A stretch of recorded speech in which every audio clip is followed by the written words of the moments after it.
Eu sou o Malaquini Dias e estamos começando mais um Malaquini Dias Cast, o podcast focado na sua evolução.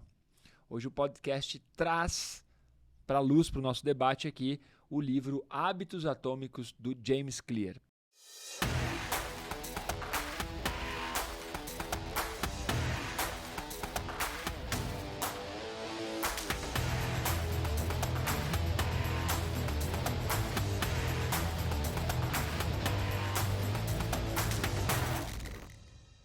Para falar sobre esse livro, eu convoco aqui a nossa banca extraordinária, nossos ilustres podcasters, chamando aqui nosso queridíssimo, então, Vilmar, o nosso careca brilhante. Vem, Vilma, escola na banca. Pessoal, sejam bem-vindos. Esse livro já é o próprio tijolo, né? Então a gente vai... É o tipo do livro que você tem que ler quando é criança. Mas, como ninguém mais que está assistindo aqui é criança, e se leia o livro. A gente perdeu muito tempo em não saber gerar hábitos de uma forma sustentável. Hábitos que sejam úteis para a tua vida, porque nós sabemos, nós somos pessoas de hábitos, né? Nós somos animais de hábitos. Para falar também sobre hábitos atômicos do autor James Clear, eu convoco o nosso brilho do podcast, a nossa queridíssima Fer Filippozzi. Filippozzi. Olá, bom dia, boa tarde, boa noite para todos que nos escutam, para todos que nos assistem, sejam todos muito bem-vindos e fica com a gente, por quê? Por que ficar com a gente? Para ouvir sobre hábitos, porque sim, a sua vida é rodeada de hábitos, você é um acúmulo de hábitos, como já falamos em outros episódios, então vem com a gente para conhecer um pouco mais sobre esse universo. Muito legal. Então, o autor, James Clear, desse livro Hábitos Atômicos, ele é palestrante, ele é especializado em hábitos, ele conduz palestras e treinamentos em inúmeras empresas super renomadas. O livro dele já foi considerado pelo New York Times um best-seller, e é interessante que a temática principal desse livro, para você ter ideia, é como pequenas mudanças trazem resultados grandiosos, resultados impressionantes. Para você ter ideia sobre o autor, todos os treinamentos e as dicas que ele traz no livro Hábitos Atômicos e em outros artigos publicados por ele e palestras, são técnicas que são utilizadas atualmente pela NFL, pela NBA e por empresas que fazem parte daquele ciclo das 500 empresas mais bem-sucedidas no mundo. Então, realmente, como o Vilmar comentou, esse livro poderia e deveria ser lido num período que, como é que eu posso dizer isso? Mais fácil de você mudar hábitos, porque quanto mais velhote, quanto mais careca brilhante como o Vilmar você fica, mais difícil mudar hábitos, porque os hábitos eles são como caminhos, como trilhas, como sulcos que vão ficando cada vez mais profundo na sua estrutura emocional, na sua estrutura neuronal, e para você mudar é difícil. Então o livro é bacana que ele traz várias sacadas sobre como pequenas mudanças fáceis podem conduzir a grandes transformações. Como essa mudança que você vai fazer agora. Compartilhe esse vídeo, assina o canal, se inscreve no nosso canal do YouTube, segue a gente nas redes sociais. Comenta um monte de coisa lá que a gente responde. E vai criando o hábito de ouvir ou assistir a gente, né? Isso tem que entrar na sua rotina. Falando nisso, nós gravamos um episódio há um tempo que o título do episódio era Não Existe Caminho para a Felicidade. E acho que a pessoa nem se deu ao trabalho de escutar até o fim, porque o título era um chamariz, né? E ela colocou assim, claro que existe, é só ler a Bíblia. Ela colocou, é só ler a Bíblia. E eu dei um curtinho no comentário dela, achei porque massa. é um caminho, né? Mas se ela tivesse visto tudo, ela ia ver que talvez até tivesse isso. Então assista inteiro. O Vilmar, comentando aqui na nossa pequena reunião antes do podcast, falando sobre um apanhado geral do livro, Vilmes, você comentou que o livro são dividido em 4 grandes leis. Comenta um pouquinho isso para a gente entrar na estrutura do Hábitos Atômicos do James Clear. Exatamente, ele traz ali as 4 leis principais, que são os 4 pilares para você desenvolver um bom hábito, né? Ou um hábito que qualquer que seja, você já desenvolve baseado nesses 4 pilares. James Clear, ele não só se pauta pelas suas, como é que eu digo, pelas suas experiências, porque desse livro ele traz muita experiência que ele aplicou nele, sem conhecer a ciência de antemão, né? E depois ele vai buscar na ciência a comprovação daquilo que ele experienciou. E esses 4, o gatilho ele tem que ser óbvio, ele tem que ser claro, tem que ser também desejável, né? Fácil de ser repetido. E ele tem que ter fazer com que o seu comportamento seja fácil. Né? Eu não estou seguindo exatamente o nome das leis, é porque ele ali torne-o claro, torne-o atraente, torne-o fácil e torne-o satisfatório. Ou seja, ele tem que ser gostoso de ser refeito. Se você perceber, praticamente tudo que a gente faz na vida segue esse padrão, né? Essa que é a sacada. O hábito, ele é claro. Por exemplo, toda vez que você acorda, você tem, sem perceber, você faz meio que algo muito parecido todos os dias.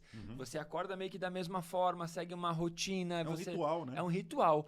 E esse ritual, ele é claro, ele é atraente, no sentido que você nem entendeu por que ele é atraente, mas vamos dizer, você acorda e pensa, nossa, vou tomar um café. Existe alguma recompensa. Existe uma recompensa. E ele é fácil, porque ao longo da sua vida, você foi acostumando a acordar e fazer aquelas coisas. Então, ele ficou fácil, já virou uma rotina.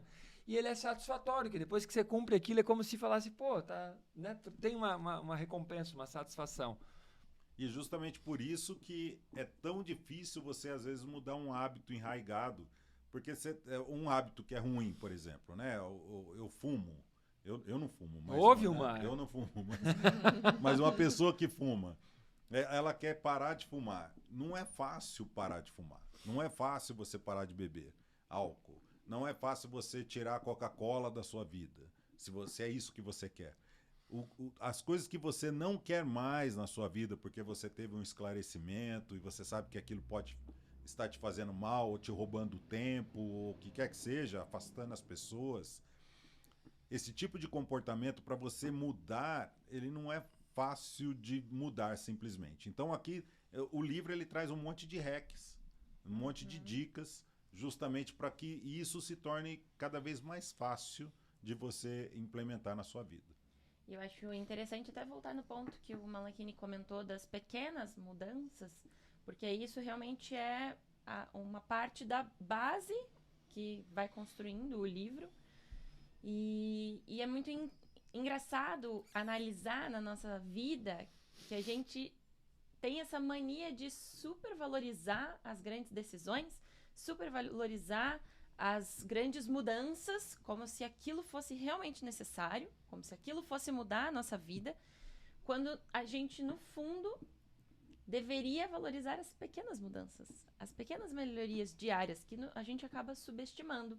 E ele traz um dado no livro aqui que eu acho muito interessante. Ele diz que somente 2, 5 ou até 10 anos depois é que o valor dos bons hábitos e o custo dos maus tornam-se evidentes. Então, não é assim um mês mudando um hábito que vai realmente transformar a sua vida, que vai melhorar de fato a sua qualidade de vida. São 2 anos, 5 anos implementando aquela mudança diária. Então, a gente tem que ter essa percepção também de mudar essa chave, né? Da compreensão de que são as pequenas mudanças. Para mim, de forma geral, essa é a maior sacada do livro. Para mim, de forma geral, o título do livro para mim me pega porque hábitos atômicos. Então, parece que você tem que fazer, nossa... Mas não, hábitos atômicos é justamente você entender que, tal como a bomba atômica, né? Comparativamente... O tamanho de uma bomba atômica com o poder de destruição dela é uma bomba pequena com um poder de destruição gigantesco. Energia atômica, uma indústria, uma empresa, né, uma indústria de energia atômica, ela é comparativamente muito menor que uma hidrelétrica. Mas se você for comparar o tamanho da construção com a capacidade de gerar energia. Então, o que tem essa sacada? O hábito atômico é como que pequenas partículas... Pequenas moléculas têm um poder tão grande, né? Essas pequenas partículas são os pequenos hábitos. E isso que a Fer comentou, que eu estou reforçando aqui no sentido de, para mim, essa é a grande sacada do livro, se você entender que os pequenos ajustes, a gente já falou isso no podcast anterior e no retrasado, se você mudar 1 grau na rota de um navio ou coisas, Então o Vilmar chegou, vou usar o Vilmar aqui como exemplo, porque eu amo esse careca brilhante. Cara, a filha dele comemorou 10 anos há pouco tempo. Bonitinha. E eu fiquei chocado de pensar, caralho, olha, o Vilmar já é meu amigo, já estamos juntos há mais que 10 anos, porque eu conheço ele antes da Vicky. Então você começou a medir as coisas na sua vida também pelo seu filho, pela sua filha? É engraçado essas datas, né? Mas porque eu vou usar o Vilmar como exemplo, ou vou usar a Fer também, e vou me colocar na Berlinda também. Quando ele comentou no livro, que a Fer trouxe o assunto, que você vai precisar de 5 ou 10 anos, ou talvez mais, para perceber que aquele bom hábito realmente valeu a pena, ou que aquele mau hábito está se lascando, que quem está começando, quem está fumando, começou a fumar, já que o Vilmar deu o exemplo de cigarro, ela não percebe que aquilo vai fazer mal, a não ser que ela fume por 10 anos, ou por 15 anos, né? Então daí a pessoa tem um baque, né? Nós gravamos um episódio também que era assim, faça antes que você precise, né? Que tem a ver com isso. Volta lá, a gente vai colocar o cardzinho aqui, se quiser já clica depois para assistir o faça antes que você precise, porque tem a ver com isso. Uma coisa interessante disso que você falou, os fumantes principalmente, né? Pô, hoje nós estamos pegando o pé desses caras aí, hein? É muito comum, eu tenho vários amigos que são fumantes, e quando eu falo assim, você sabia que o cigarro vai te matando lentamente? E ele responde, mas eu não tenho pressa.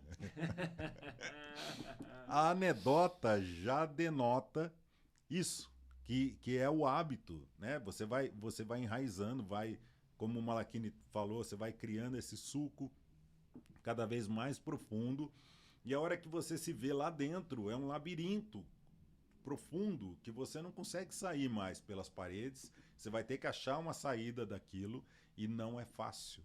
E realmente, isso eu estou falando de um hábito ruim, mas por que não ter um hábito saudável? Por que não ter um hábito que te leve ao sucesso, que te faça ganhar mais dinheiro do que você ganha hoje, ou que aumente o seu ciclo de relacionamentos de forma salutar, né?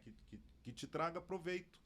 Sim, e tem uma questão muito legal nos 20 capítulos, é isso que o livro tem? São 20 capítulos. 20 capítulos que o livro tem, é que cada capítulo ele vai contando algumas histórias, ele dá uns exemplos e vai mostrando como pequenos hábitos vão ajudar. E tem a ver com o livro anterior, do essencialismo que nós falamos, que também você tem que entender que essas pequenas mudanças vão necessitar que você também diga não para aquele hábito antigo. E essa é uma parte que realmente pega um pouco. E esse fator de que se você melhorar um pouquinho a cada dia, focando nos processos, essa é uma dica de um dos capítulos, eu não me lembro exatamente qual é o capítulo, mas que ele dá a sacada do seguinte, que em vez de você querer a conquista do hábito pensando na meta, você tem que se concentrar no processo. Isso. E não na meta. Essa é uma dica que eu achei incrível no livro. Normalmente, nas empresas ou em qualquer área, as pessoas dão muita atenção à meta. Nas reuniões, o gerente, o diretor vai lá e cobra a meta, quer saber quanto falta para bater a meta. E ele coloca que nos processos de mudança de hábito, é claro que a meta importa, mas é mais importante foco no processo. Exato, e esse é um dos últimos capítulos. Se eu Pô, não me engano, já é o 18. tô no fim. Isso que é spoiler.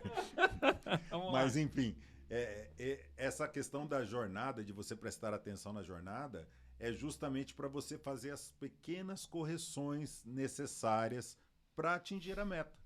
Se você não tiver o olhar na jornada e só chegar no final do mês e cobrar o resultado, cara, você perdeu uma chance de ouro para fazer com que todo o time atinja o resultado, para que todo mundo fique mais feliz e mais motivado, para que no próximo mês ou no próximo período todo mundo cumpra o que foi planejado e já vá fazendo um autoajuste. É uma chance de ouro que os líderes geralmente desperdiçam quando só cobram resultados, só cobram os indicadores finais, né, os resultados. E ele até traz um exemplo bem interessante, justamente falando sobre isso, assim, sobre não é a meta que realmente importa. E daí ele traz o exemplo de, por exemplo, atletas olímpicos. Todos os atletas olímpicos ou todas as pessoas que praticam esportes de forma profissional e querem entrar em competições, eles querem ganhar, né? Eles estão lá pela medalha. Eles estão lá pelo resultado final. Mas não é isso que diferencia os ganhadores dos perdedores. E daí no livro ele até comenta que o que é que diferencia não é o resultado final, é justamente o processo. É toda essa transformação das pequenas melhorias diárias que vai fazer com que aquele atleta se diferencie dos demais e consiga manter aqueles bons hábitos. E o resultado vem, né? O resultado não vem. tem como não vir. Essa parte é chocante mesmo do livro, Ferzinha. Muitas empresas, se você for avaliar, todas as pessoas que fazem dieta, elas têm a mesma meta. Mas, assim, por que algumas pessoas conseguem e outras não? Porque tem pessoas que só pensam na meta e tem pessoas que tornam o processo claro, tornam o processo atraente, tornam o processo, de certa maneira, fácil, né? Vamos entender que o fácil não quer dizer que é realmente ali... Você não precisa fazer nada. E torna o processo satisfatório. E aí, quando a pessoa percebeu, não é que ela está fazendo dieta, ela reeducou o comportamento porque ela focou no processo e não no resultado. Quando eu li essa parte que a Fer citou no livro, eu me lembrei muito do livro do Michael Phelps, que conta a história dele quando ele bateu o recorde de medalhas olímpicas numa única Olimpíada, né? 8 medalhas. Uma pessoa ganhou 8 medalhas. Uma pessoa ganhou mais do que vários países. Né? Pensa, esse cara ganhou mais medalhas. E aí ele tem uma cena no livro, uma cena porque quando você lê, você imagina, né? Em que ele conta o seguinte: Michael Phelps estava no bloco para saltar e o cara que tem o melhor tempo vai mais no meio da piscina. Quem tem os tempos logo vão ficando pro lado. O cara que está na borda da piscina é o cara que fez o pior tempo dentro dos melhores tempos. Porque todos que estão lá são atletas olímpicos, né? São o melhor do melhor. E ele está prestes para saltar na competição dele. Olha para um lado, na época dessa Olimpíada, estava o William Thorpe, que já foi um dos melhores nadadores, um dos maiores medalhistas da história. Ele olha para o outro lado, não me recordo agora o nome do outro atleta, mas também era um atleta de altíssimo... E ele olha para todos e assim, naquele milésimo de segundo antes de saltar para a água, ele olha todos os atletas e ele pensa isso que o James Clear trouxe no livro. Ele fala, todos aqui querem ouro. E eu tô entre os melhores atletas do mundo. Todos têm a mesma meta, todos têm o mesmo objetivo, que é ser mais rápido e ganhar ouro. E aí, nesse momento, ele tem uma expansão da consciência ali, ele entra num momento de flow total e ele se lembra de todo o processo. Olha que legal.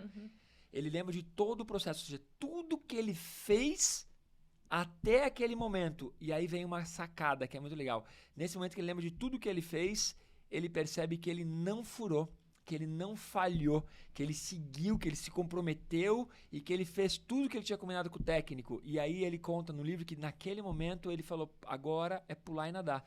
Então se ele tivesse faltado um dia, furado um dia o treinamento, talvez ali abalasse. E ele provou que deu certo. Mas é interessante porque ele dá essa declaração que na época eu não tive essa sacada, depois, agora lendo esse livro de James Clear, o processo, não é a meta, é o processo. E ele traz no capítulo 3, antes até da gente começar a falar mais profundamente do livro, ele traz que como essas 4 leis são fundamentais, então para você gerar um hábito que você queira criar, né? Então você tem que criar gatilhos. Então esses gatilhos têm que ser óbvios, você tem que perceber esses gatilhos. Você faz que a situação seja desejável. E você faz um comportamento que o comportamento se torne fácil de você repeti-lo sempre que você precisar e faça recompensas satisfatórias. Tornar o hábito satisfatório é que você se sinta recompensado quando você o faça, né? Agora, e para tirar um hábito, quebrar um hábito que você não queira mais, você tem que fazer com que o gatilho do hábito seja invisível. Você não perceba mais aquele gatilho que te levava, que te conduzia a fumar ou a sentar na frente da televisão e ficar comendo Cheetos, né? Você transforma isso num gatilho invisível. Você faz com que a situação seja indesejável. Você pode colocar pregos no sofá. Faça isso. Ou espoletas dentro do seu cigarro. Faça o comportamento se tornar difícil. Muda a conjuntura para que você ir para o sofá seja realmente penoso. E faça com que o resultado não te traga mais satisfação. Então ele vai te trazendo hacks de como você transformar isso em realidade. Olha que sacada isso. Eu não tinha esquecido dessa parte, viu, Mar? Você me contou, eu fui lembrando dele no livro, ele contando algumas histórias e coisas, que é se você quer criar um hábito, você tem que entender que você vai ter que deixar de fazer algo, né? Você vai trocar, vai substituir. Então, o hackzinho que ele traz ali é esse, o que você quer mudar? Aquilo que você quer mudar, você tem que tornar cada vez mais difícil, mais insatisfatório, mais penoso, porque aí você realmente vai mudar. Porque se você continuar fazer aquilo continuar sendo fácil, acessível e prazeroso, você não vai tirar. Não. Essa dica que o Mar falou, coloca um prego no sofá. Mas pensa, de repente, você quer mudar um hábito, você começa a tornar ele mais penoso, menos prazeroso, e aí aos pouquinhos. Porque, para mim, a grande sacada desse livro e a grande sacada de hábitos e de mudanças, tem que lembrar que elas só vão ser percebidas a médio e longo prazo. Tem essa sacada, né? Que o cara traz no livro também. Mas, para mim, o que acontece é, em algum momento, alguma coisa aí dentro vai te mostrar que aquilo não tá legal. Porque você não vai, hoje, depois de ler esse livro, ou tudo, você vai revolucionar a sua vida, vai mudar todos os hábitos. Porque a mudança de hábito, ela começa naquele momento que você tem uma pequena insatisfação com algo. Então, vamos dizer que você está um pouquinho insatisfeito, que você está sempre acordando cansado. Você está acordando cansado há muito tempo. Mas, em um momento, aquilo começa a te incomodar. Então, a mudança de hábito, ela começa ali. Naquela primeira insatisfação percebida. Aí você pode continuar percebendo isso por 5 anos, 10 anos e não fazer nada, mas a mudança do hábito começou lá. Naquela primeira insatisfação, até você tomar essas decisões. Então, acho que você tem que olhar para si, autoconhecimento. E perceber quais são as coisas que estão te incomodando. E aí também, isso incomoda, mas não tanto. O que incomoda? Aí é essa insatisfação que vai gerar o gatilho para que você aplique. E até fazendo um gancho com o que a gente ensina, né, de meditação. Por isso que é tão importante. É um laço isso, não é um gancho.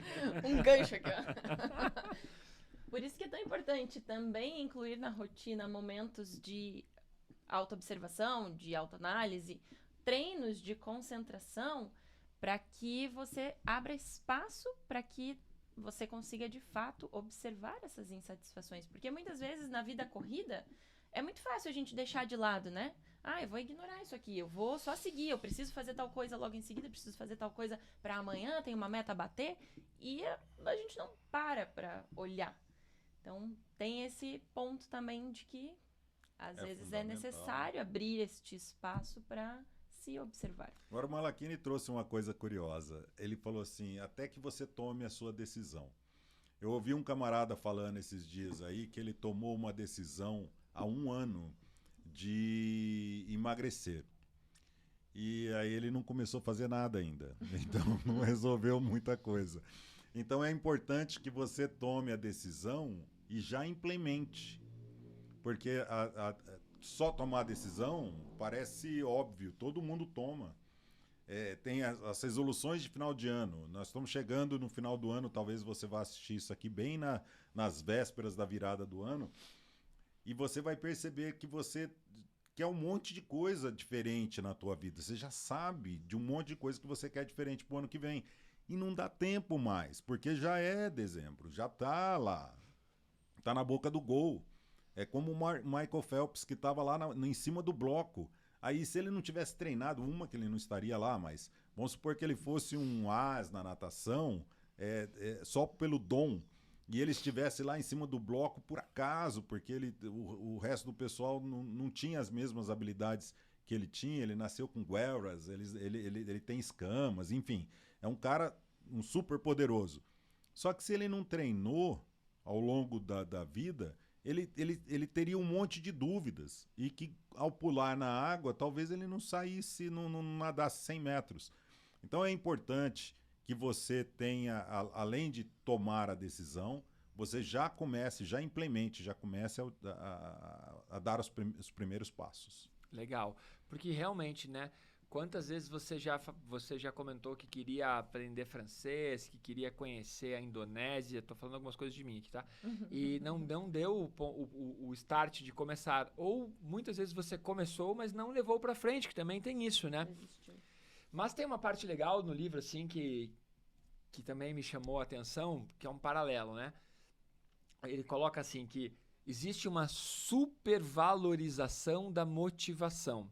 Isso está lá no capítulo 6. Supervalorização da motivação.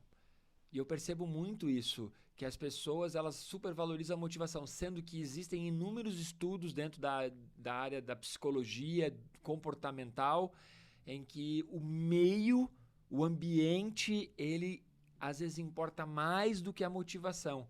Nós já falamos sobre isso em vários episódios. As pessoas com que você convive, os lugares que você frequenta. Então, se você... Vamos pegar essa dica aqui, hein? Se você está a fim de uma determinada mudança de hábito, você tem que ter a motivação, você tem que dar o ponto de partida, mas vai facilitar muito o processo se o meio contribuir. Então, vou dar um exemplo prático e objetivo. Se você quer uma determinada mudança, um determinado hábito, você tem que começar a ir nos lugares onde aquilo é uma realidade. Então, eu quero aprender francês. Eu preciso programar para que as minhas viagens sejam para a França. Ou eu preciso começar a conviver com pessoas que falam francês. Ou eu preciso minimamente escolher as séries que são em francês. Os filmes que são em francês. Ou seja, eu preciso construir um ambiente favorável. Que facilite. Então, eu sinto que esse capítulo me pegou porque há uma supervalorização da motivação. Mas o ambiente importa tanto ou mais. E já falamos também sobre disciplina, né? Que é impossível você estar 100% do tempo motivado. Em algum momento, você vai desanimar daquele hábito. Então, tem que entrar essa disciplina também de você conseguir entender que não, eu estou fazendo aquilo visando uma qualidade de vida, visando realmente a implementação desse hábito, sem depender necessariamente da motivação. Será que nesse caso, não tem nada a ver aqui, mas é que na hora me surgiu um insight aqui. É que eu tô segurando esse bocadito aqui, ó. Tô pensando que não dá pra comer ele no ar, ficar de boca cheia. Agradecer aos meus queridos amigos portenhos. Na Argentina. Estivemos lá recentemente pra cursos, palestras e tudo mais dentro da estrutura da Rede de Arroz, muito legal. Voltando ao assunto. Deixa o bocadinho de lado. A Fer falou, eu falei sobre o capítulo 6 de motivação, que existe uma supervalorização da motivação, e a Fer falou sobre disciplina. Nesse caso, eu entendi que no livro a disciplina ele traz como processo. Por isso que ele diz que às vezes o processo importa mais do que a meta, porque a disciplina é você estar o tempo todo atrelado ao processo, a como fazer, a fazer. Porque às vezes vai estar muito motivado e às vezes não. E aí, por que eu entrei nesse assunto? Porque muitas vezes as pessoas também me pegam esse lance da motivação, e porque as pessoas, mas as pessoas fazem o quê mesmo? Elas cagam regras. Né? Cagam regras, adoram cagar regras. E isso de ficar cagando regra o tempo todo, tem muitos livros que ensinam isso e aquilo. A gente tem que entender que motivação não é sempre uma coisa bonita e boa. As pessoas não entendem. Sem motivação, você também não vai ter disciplina.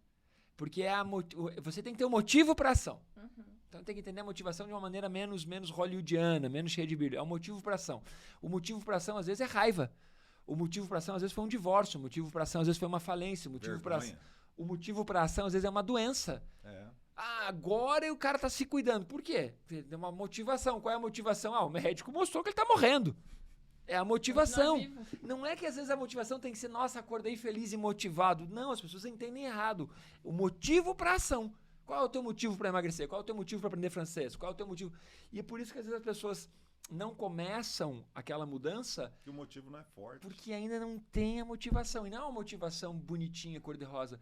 Não, é um motivo, cara. Qual é o motivo? Por que você tem que emagrecer? Cara, por que você tem que parar de comer fritura? Porque eu tô morrendo. Minhas artérias estão entupidas, meu coração. Aí você tem um motivo para ação. E é entender que realmente é algo, é um start, né? Esse motivo para a ação é o seu start. Você não vai todos os dias sentir tudo aquilo, né? Que você sentiu da primeira vez, por exemplo. Às vezes sim, existem dias em que volta tudo isso. Mas nem sempre. E daí é a disciplina que vai fazer com que você permaneça no processo. Jogando a bola lá pro Vilmar agora. Muito legal, porque a gente falou da Victoria, que é a filhinha dele, que fez 10 anos, que a gente se conhece tanto. E ele, no resumo aqui do podcast, ele deixou essa parte, acabou entrando nesse assunto. E nós, de uma maneira, estávamos falando sobre isso, que é... Então, se existe uma supervalorização da motivação e que o ambiente importa muito, no capítulo 9 o autor fala sobre o papel da família na construção dos hábitos. E aí o Vilmar colocou aqui que quanto mais somos próximos de alguém, mais tendemos a reproduzir o seu comportamento. E aí? É a tal da epigenética, né? O meio influencia completamente os seus hábitos. Se você tivesse nascido como um esquimó, vivendo lá no gelo, você comeria as frituras que você come hoje? Você seria vegetariano, será? Não daria para você ser vegetariano, já parte daí, né? Porque não tem vegetais. Mas a única condição de você se alimentar é de peixes. Você não iria comer só fritura. E é importante você ter uma camada adiposa, porque senão você morre de frio, né? Então, o meio influencia especificamente a sua formação orgânica e o seu comportamento, principalmente. Se não fosse a minha família me dar a força que eu precisava para eu seguir adiante no meu processo de me salvar, né? Eu tive que jogar... Na verdade, eu tive vários salva-vidas jogados, várias boias jogadas para mim ao longo da jornada, né? E eu não percebia, e eu não queria. Então, por quê? Onde eu estava confortável, até que deixou de ser confortável. Enquanto a minha família não deu o apoio e a gente mudou completamente a forma como nos alimentávamos, a forma como eu me sentia quando eu ia para alguns encontros com os amigos.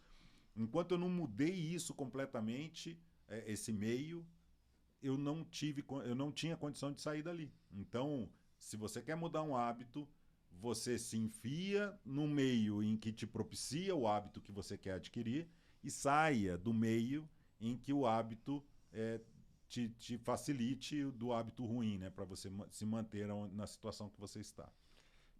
Cara, então o livro tem várias sacadas de como melhorar a construção de hábitos. Lembrando que ele se baseia em 4 principais pilares, né? Para você mudar os hábitos. E isso pode ser aplicado em tudo, desde as coisas mais complexas até as coisas mais corriqueiras do dia a dia. E aí, entrando na terceira lei, que é terceiro pilar, né? Que é torne-o fácil. E aí tem uma parte muito legal, que ele começa o capítulo dizendo ande devagar, mas nunca pare. E isso, quando eu li no livro isso, me lembrou de, cara, isso sempre esteve presente na nossa vida. Se você for lembrar aqui para nós, talvez você que está nos acompanhando, seja pelo YouTube, ou pelo Spotify, ou pelo Apple Music e assim por diante, todos nós, ou a maior parte, já travou contato com aquela historinha da lebre e da tartaruga. Que às vezes a gente quer imediatismo, né? e tem esse lance de ande devagar, mas nunca para trás, vai dando um passinho, porque os hábitos... Volta ao início do livro que ele coloca, volta àquela citação que a Fer trouxe, você vai precisar de 5, de 10 anos para perceber o impacto daquela mudança. Então, eu sou vegetariano há 20 anos. Então, se você for analisar o impacto disso, da minha alimentação, dos meus hábitos e tudo, é agora que eu consigo perceber o quanto eu, aos 44 anos, depende de quando você está escutando ou assistindo isso, aos 44 anos que eu percebo o quanto isso me fez bem, o quanto... Então, sempre à frente, sempre. E com muita repetição, né? Tem um ditado gaúcho, né, que fala... Para trás, nem para pegar embalo. Então, vai para frente. Isso que é importante. E confiando no processo. E com a sacada de que, por que devagar e nunca para trás? Porque você precisa tornar o hábito fácil. Então, você devagarzinho vai tornando o hábito fácil. O que é tornar o hábito fácil? É cada vez ele se tornar mais automático, ele se tornar menos racional, um processo mais automático, porque daí ele vai realmente... Uma coisa que me veio hoje na aula pela manhã, eu achei incrível a sacada que a aluna teve. Ela falou assim, e a gente já fala disso o tempo todo, nós damos aula aqui, por exemplo, de respiração. E a respiração eficiente pode transformar a sua vida, isso é fato. Então, se você precisa de aprender um pouco mais sobre respiração, comente. Aproveita para dar o like, né? Aproveita para dar um like, aí, um joinha e passe esse vídeo para outras pessoas. Mas comente abaixo que você tem interesse de aprender um pouco mais sobre respiração. Sobre isso que eu vou falar. O Malachini sempre traz que o nosso cérebro ele otimiza o consumo de energia, porque ele, em repouso, já consome 20% da nossa energia.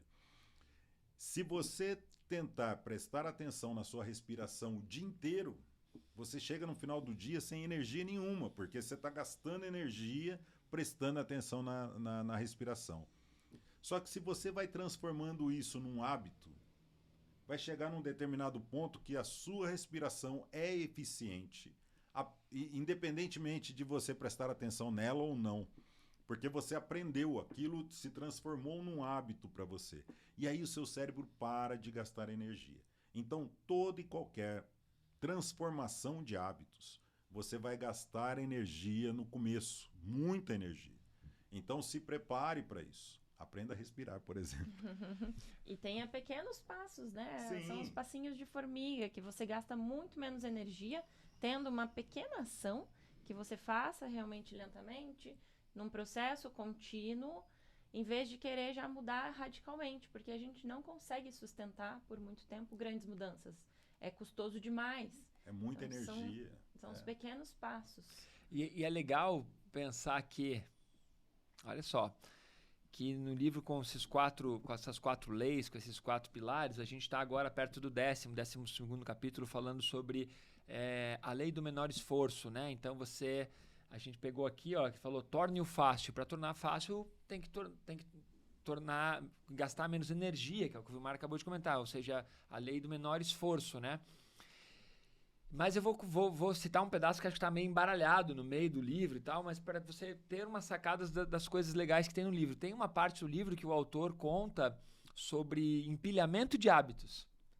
E esse empilhamento de hábitos é muito legal, porque quando você quer agregar um hábito, você tem que pensar que você pode empilhar outros hábitos juntos. E essa dica é, então, e tornar ele muito específico também. Você tem que tornar ele muito específico. Então, vamos dizer que vou fazer 10 flexões por dia. Parece específico, né? Mas aí passou o dia e você não fez. Por quê? Porque você não foi específico. Então, eu vou fazer 10, esse exemplo está no livro, farei 10 flexões por dia assim que eu fechar o computador na hora do intervalo do almoço. Ainda não está tão específico. Ele fala, então eu vou fazer 10 flexões por dia no intervalo do almoço do lado da minha mesa de trabalho. E que horas? No intervalo do almoço. Não, mas e que horas? Aí né? você foi colocando e foi ficando específico. E aí ele vai dizendo que você vai fazendo isso e vai empilhando hábitos. O que é empilhar hábitos? Você já faz isso sem perceber. Você acorda, lava o rosto, escova os dentes. Você empilhou o hábito. Qual é o hábito? Lavar os rostos, escovar os dentes. Então a gente vai empilhando hábitos na nossa rotina.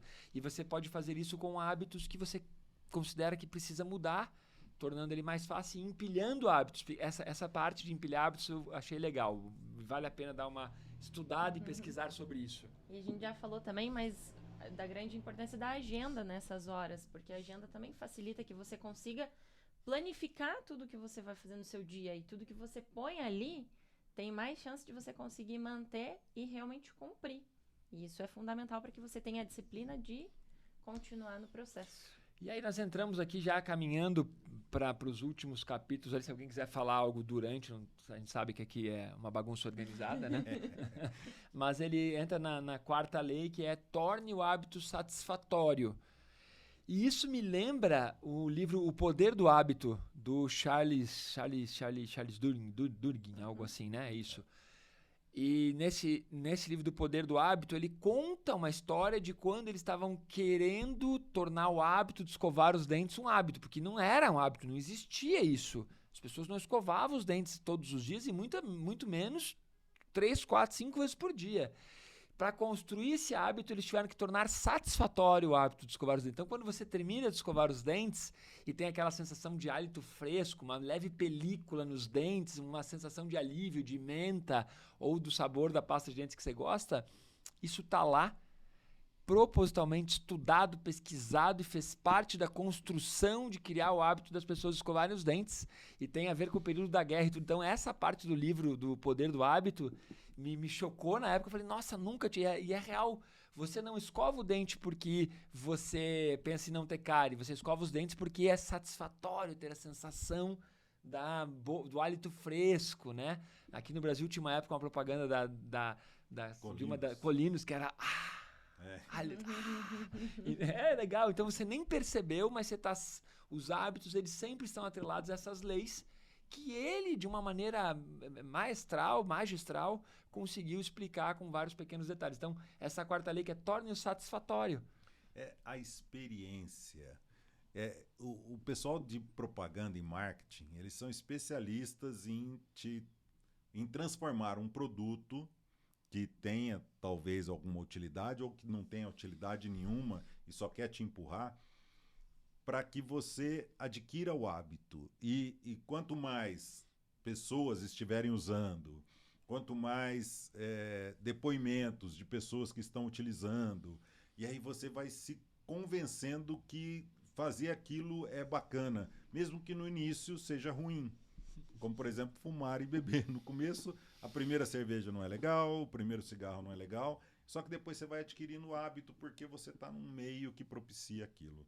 Além disso, a propaganda, ela te influencia de tal forma, não só propaganda, mas as outras pessoas também, elas estão te influenciando o tempo todo. E você se permite ser influenciado, porque você está no automático, você se desliga. Tem uma máxima que o pessoal tem, o gado em geral tem dito, a manada tem dito, e você cai nessa, que o importante é ser feliz. Realmente o importante é ser feliz? Se o importante para você é ser feliz, não faça o que todo mundo está fazendo. Não se deixe manipular e observe aquilo que você realmente quer. Porque se você se deixar fazer só as coisas que são agradáveis, você não vai ter resultado satisfatório lá no final. Então, planeje essa sua jornada e não se deixe influenciar tão facilmente pelas coisas que não são úteis para você. E o mais difícil é que, inclusive, os hábitos ruins, eles também estão atrelados a recompensas. Então, por isso que é tão difícil você conseguir mudar hábitos, né? Sejam hábitos bons, sejam hábitos ruins, porque existe ali no final uma recompensa, seja ela boa, seja ela ruim, mas que o seu mental, o seu emocional, enfim, entende como sendo satisfatório. E é preciso ir mais a fundo para entender por que esse hábito que é ruim está gerando uma recompensa e por que você deseja manter aquilo. Talvez seja necessário fazer esse trabalho de autoconhecimento de novo para entender quais são esses gatilhos. Por que você não consegue abandonar esse hábito? O que você está precisando e o que você está adquirindo, tendo como recompensa nesse hábito, que talvez você possa suprir de outra forma que não seja continuar alimentando esse hábito ruim. Tem uma parte no livro aqui, chegando no finalzinho ali, no capítulo 18, a verdade sobre talentos. Aí ele conta várias histórias, vários exemplos, é muito bacana. E para mim, essa história do talento, ela tem dois pontos muito legais, né? Sim, existem pessoas que têm mais facilidade e um certo talento, vamos dizer, para algumas áreas, para humanas, para exata, para esporte, para isso. E aí o cara que é talentoso, ele é muito bom, mas o cara que ele é motivado, ele é disciplinado e ainda é talentoso, aí é desleal. Aí o cara, né? Se o cara é motivado e talentoso, se o cara é disciplinado e talentoso, cara, fica muito difícil.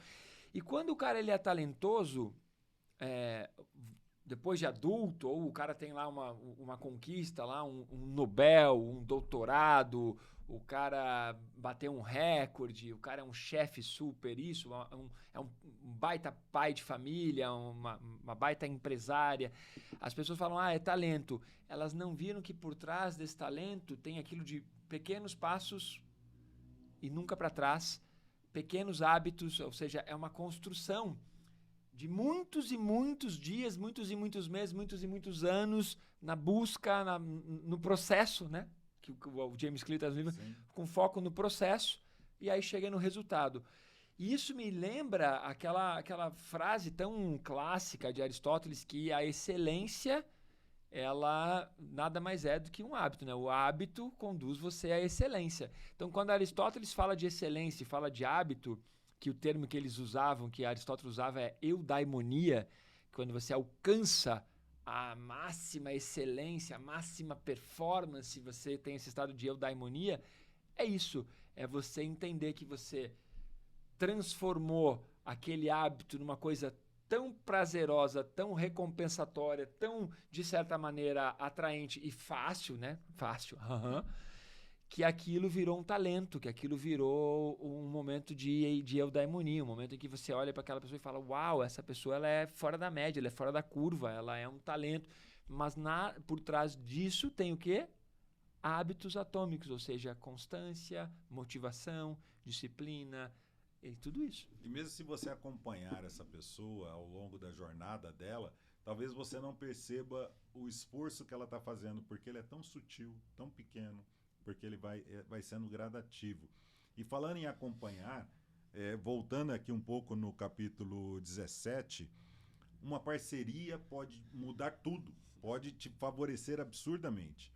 Se você quiser mudar um hábito, o fato de você tomar a decisão, você tem chance de 10% de efetivamente mudar o hábito.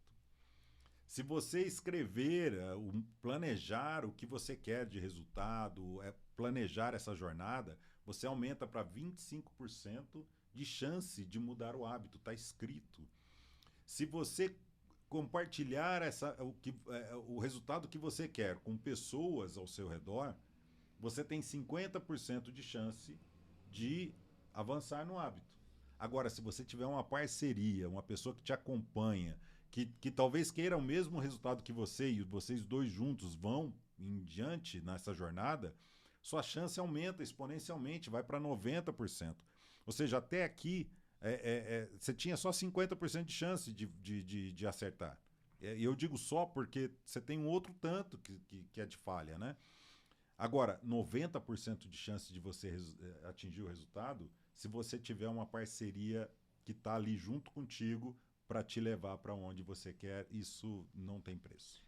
Esse capítulo de encontre uma parceria para mudar, nós podemos ver isso em relacionamentos, em casamentos, ou independente de gênero, né, em relacionamentos, em que as duas pessoas elas somam. E ao somar, você potencializa os resultados. Então, se você tá a fim de começar a correr sozinho, agora você começa a participar de um grupo de corrida, ou o seu parceiro começa a correr, a sua namorada, o seu namorado, e aí isso tende a potencializar. E nós vemos isso em equipes. Você Sim. pega equipes em que as equipes elas formam uma parceria capaz de mudar o rumo da empresa, mudar o rumo de bater todas as metas. E eles não bateram as metas porque as metas eram diferentes das metas da equipe passada. Simplesmente essa equipe se amalgamou, somou, sincronizou, comprou a ideia. E às vezes eram pessoas que, vamos dizer, era uma equipe mais talentosa. Às vezes a equipe era muito menos talentosa. Por ser menos talentosa, ela teve que focar nos processos. Ao focar nos processos, deu certo. Exatamente. Você pega uma equipe muito talentosa e a pessoa acha que só porque ela é boa, porque ela tem talento, ela pode falhar em algum processo.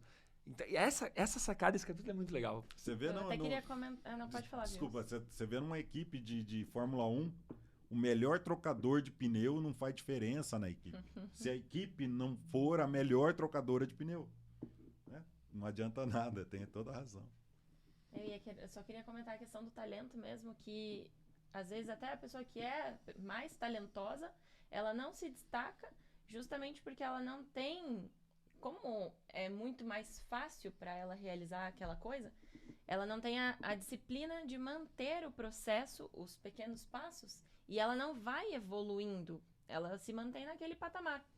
E a gente vê até histórias de grandes empresários, pessoas de sucesso que comentam que não eram as mais talentosas, inclusive no colégio, fracassavam, reprovavam e não desistiram.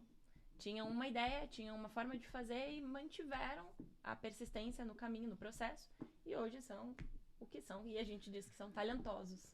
Einstein, Dostoiévski e tantos outros eram considerados alunos medianos e até abaixo da média nas avaliações tradicionais dos colégios. E os caras, né? Então, vamos lá, né? Tem uma parte legal sobre, pra gente ir concluindo o livro aqui, bem no início do livro, então, já que você voltou pro 17. Pra concluir, a gente vai no primeiro capítulo. Para você entender a importância de pequenos hábitos, ele começa o livro contando a história de uma equipe de ciclismo britânica, era isso? Acho que era. Dinamarca ou britânica, algo assim, e que ele conta que essa equipe nunca tinha tido resultado e que inclusive as marcas de bicicleta e de apetrechos de bicicleta não queriam atrelar o seu nome àquela equipe porque essa equipe estava atrelada a baixa performance. E aí eles contrataram um coach, um treinador, e esse treinador ele percebeu que ele não precisava fazer grandes mudanças. E ele aplicou sistematicamente centenas de pequenas mudanças em toda a estrutura da equipe. E em 5 anos, de novo o dado que a Fer trouxe do livro, que é de 5 a 10 anos, essa equipe saiu de uma equipe péssima, de que nunca configurava em nenhum pódio e nem perto de pódio, a dominar por um período. Então ela ganhou Tour de France, ela ganhou Olimpíadas, ela ganhou provas de ciclismo famosas na gestão desse técnico, porque ele implantou várias pequenas mudanças. Para você ter uma ideia de uma das mudanças que esse cara aplicou, e que nunca passaria pela cabeça de muitos técnicos e talvez nenhum de nós, que foi assim, ele contratou médicos para ensinar os atletas a lavarem melhor as mãos diariamente. E aí tu não, mas o que isso tem a ver? Porque lavando melhor as mãos diariamente, esses atletas ficariam menos vezes doentes. Ao ficar menos vezes doente, ele não perderia o treino e a performance.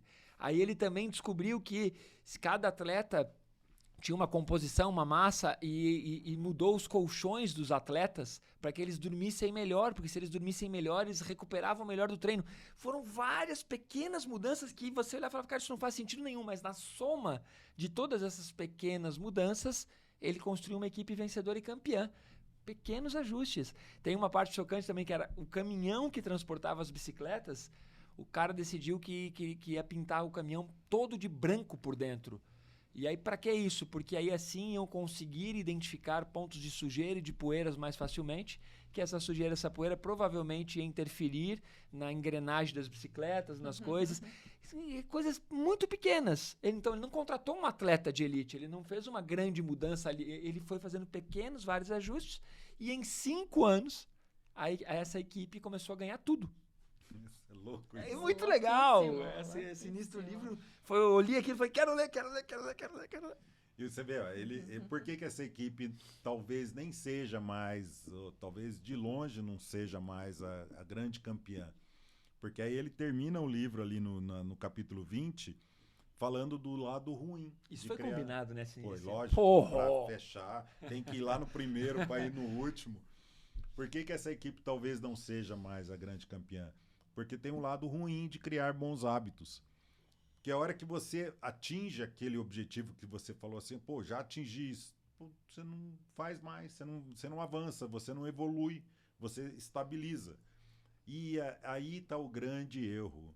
Se você já fala muito bem francês, que é o exemplo que o Malachini trouxe, tenta se aprimorar, tenta ler literatura francesa clássica, que é mais difícil, é mais rebuscado.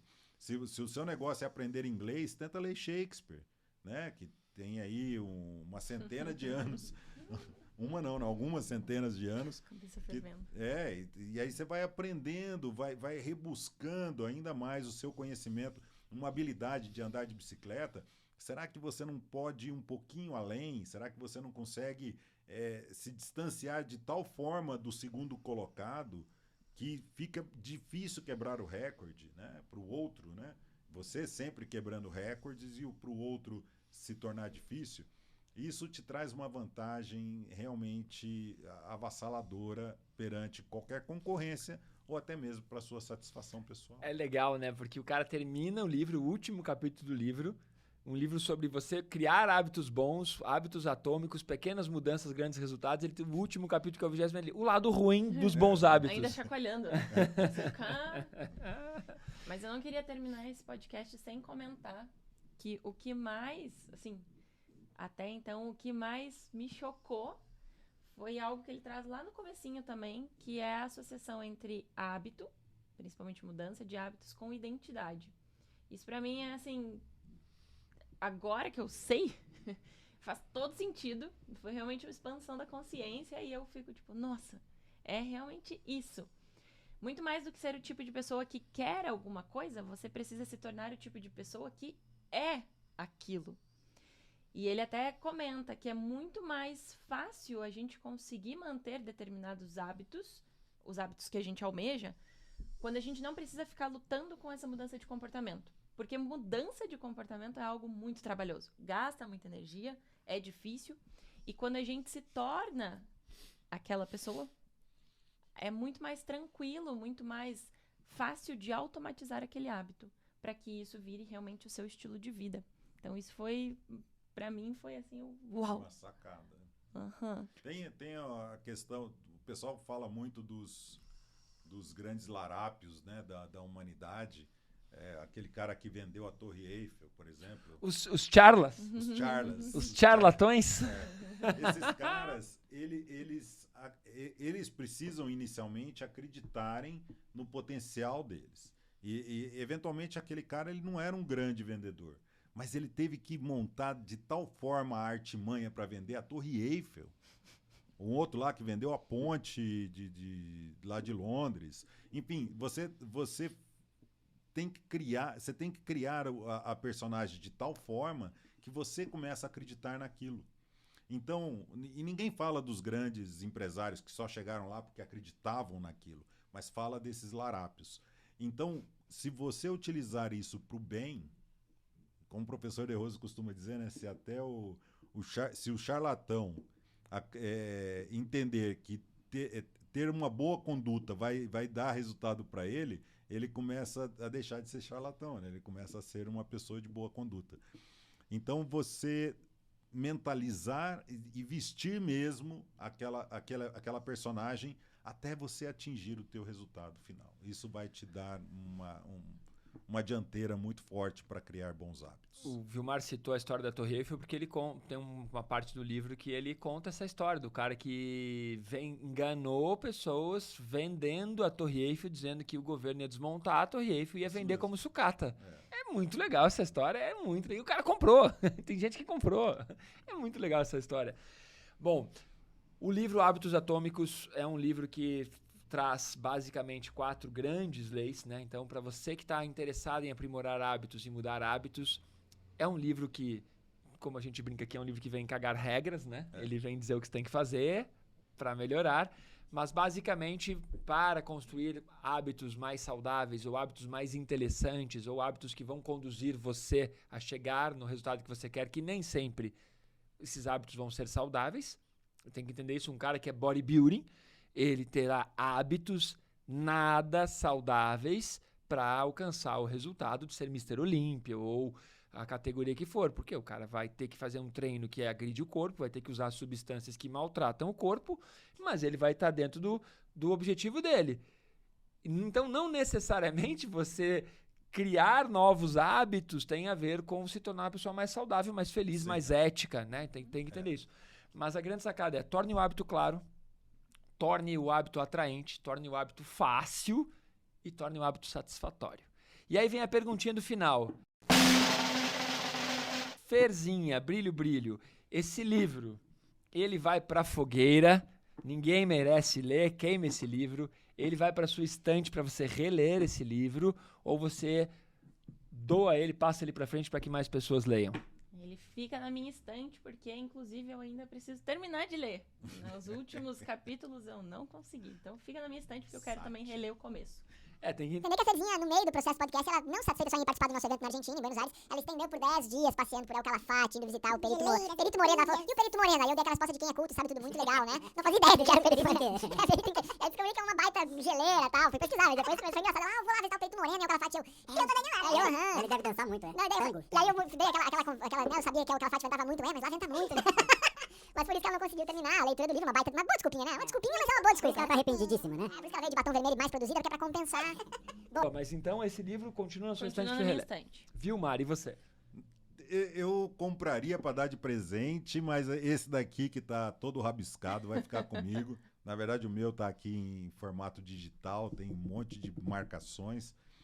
E a grande sacada dele é que você tem que prestar atenção em muito mais detalhes do que a simples mudança de hábito, para deixar aquela coisa mais fácil. Então eu tenho que ler muito mais esse livro, estudá-lo, mas eu daria de presente fácil também, porque é um livro fantástico. Eu tô na mesma linha. Eu continuo com o meu livro, mas eu indico. E assim, acho que é um livro que vale a pena dar de presente para aquelas pessoas que estão nessa busca de mudança de hábitos. Novamente, vou frisar, não quer dizer que você vai mudar o hábito que você vai se tornar uma pessoa melhor, você simplesmente vai mudar, né? E os hábitos, eles constroem tudo aquilo que nós somos e estão construindo aquilo que nós nos tornaremos. Então é óbvio que se você tem uma visão de médio e longo prazo de como você quer estar e onde você quer estar, você precisa fazer um autoestudo de como estão seus hábitos e se são os hábitos que você tem hoje, se eles são suficientes, se eles são adequados, se eles vão contribuir para você chegar onde e como você quer chegar. É isso. É isso. Curta, comente, compartilhe. Beijos.